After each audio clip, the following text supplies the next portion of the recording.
The WWE is sending their premium live events to ESPN's standalone streaming service. This is different than ESPN Plus.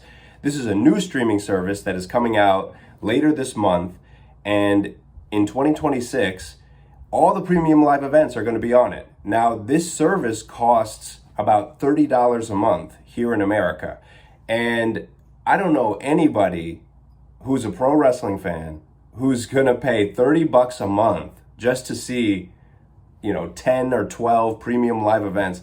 That's not worth the price. You see, back when WWE had the WWE Network, that was a good deal. You paid $9.99 a month, and you got this enormous library of professional wrestling content. That was worth it. You got all the premium live events. You got all the past pay-per-views from WWE, ECW, WCW, and then they also had like AWA, Mid-South Wrestling, and anything you could think of, basically. Anything that they owned, they pretty much put it on there, plus original programming. It was great. WWE Network was great back when they had it. Then they moved all that stuff to Peacock. And so that was fine too, because Peacock was an affordable service to pay for. Right now, I think it's about maybe $7.99 a month for the premium package, I guess. And so that was a good deal because it was pretty much WWE Network just shifted over to another service, the whole thing, which was great. But see, things started to change when WWE moved Raw to Netflix. And so that's good for WWE because they get a lot more exposure, and there's a lot of people who have Netflix worldwide, and they're going to watch Raw because it's on Netflix now, because they might not have cable, but they have Netflix. So that's good for WWE, but it's bad for people like me who don't have Netflix. And I'm not going to buy Netflix just to watch Raw.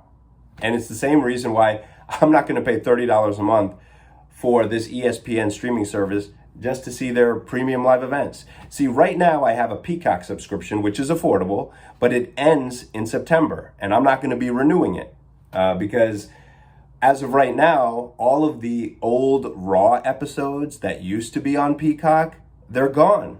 Once Raw moved to Netflix, they started shifting that stuff over to Netflix.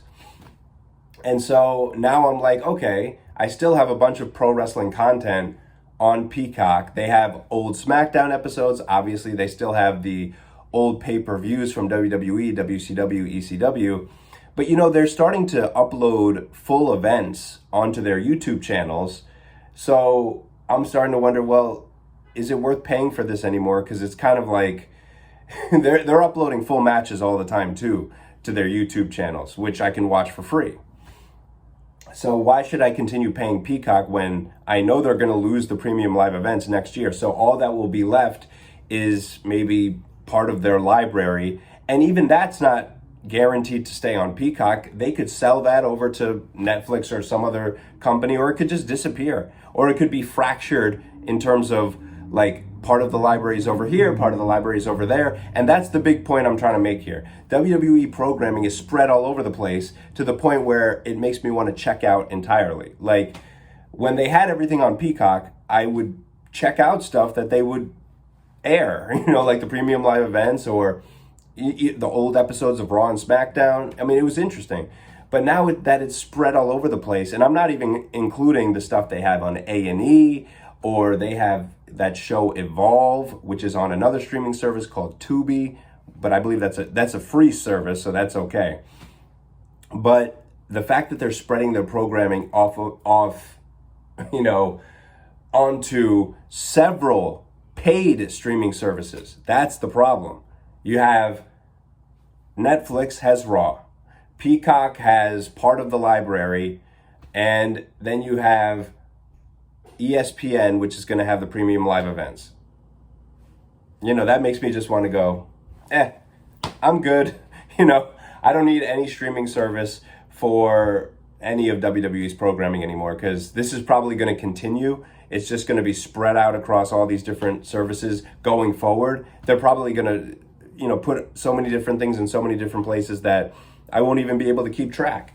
And it's ridiculous if you're a fan, because there's no way, I shouldn't say there's no way, but most wrestling fans are not going to be able to afford all these subscriptions. just to watch programming. I mean, it's not feasible. I would rather just rely on my DVD collection and whatever they put on YouTube.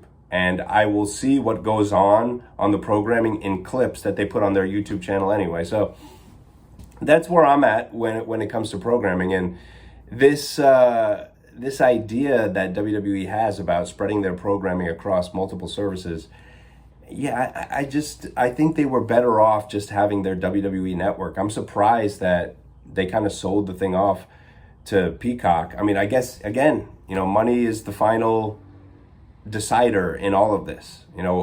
Anything they can do to make a quick buck, like putting the Slim Jim logo on tables that they use on the programming, and then putting wrestlers through those tables, and then you see this big Slim Jim logo next to the wrestler who's like unconscious. It's like the whole thing is laughable. It's like they've gone too far with the greediness, because it's actually affecting their programming. It's the same thing with putting all those different logos all over the mats that they were, I don't know if they're still doing that, but they were doing that, and that was just like, it takes you out of the whole thing, because the storytelling is affected by all of these logos everywhere, the commercialization of the whole thing. Remember Dominic Mysterio and Rey Mysterio? They were having a match at WrestleMania, and then it was like sponsored by Cinnamon Toast Crunch or something like that. I don't know if it was that match or some other match, but that's when I realized, wow, this has gone way too far with the greediness, because the quality of their programming is declining.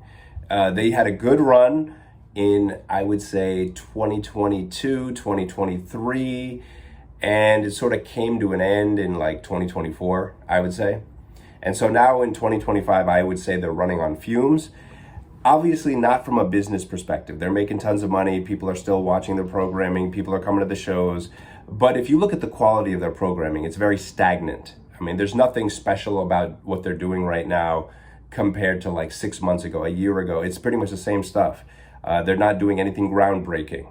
They had that run with Sami Zayn in the Bloodline, and obviously Cody Rhodes returning to WWE and chasing the championship. But all of that's done now. That's over. So they're just treading water, really. And you can tell if you watch the programming, or even just if you watch clips on YouTube. So it's like your programming is stagnating, and now you're spreading the programming off across all these different platforms. It just makes people want to check out. And I think that's the problem. They just think that the viewers are just going to go right where they want them to go. Like, that's how great their programming is, and that's just not the case. I think Dave Meltzer on the Wrestling Observer, he said WWE believes that all of their subscribers on Peacock, the people who are subscribing to Peacock because of their their pro wrestling programming, like me, I only subscribe to Peacock because of that. They think all of us are just going to automatically move over to the $30 a month ESPN service for the PLEs, and that's just not going to happen. That's not going to happen at all, because I'm not. I'm an example of somebody who's not. Big mistake, WWE. Your programming's not that good. If this was Attitude Era stuff, maybe I would pay the $30 a month for that kind of programming, because that was the most exciting pro wrestling programming of all time. The Monday Night Wars, WCW, WWE, putting out great TV every week. And even if it wasn't like great, it was still like super exciting and exhilarating. So that would be worth watching, but not the mediocre stuff that you have going on these days that hardly garners a reaction out of me at all. You messed up, WWE.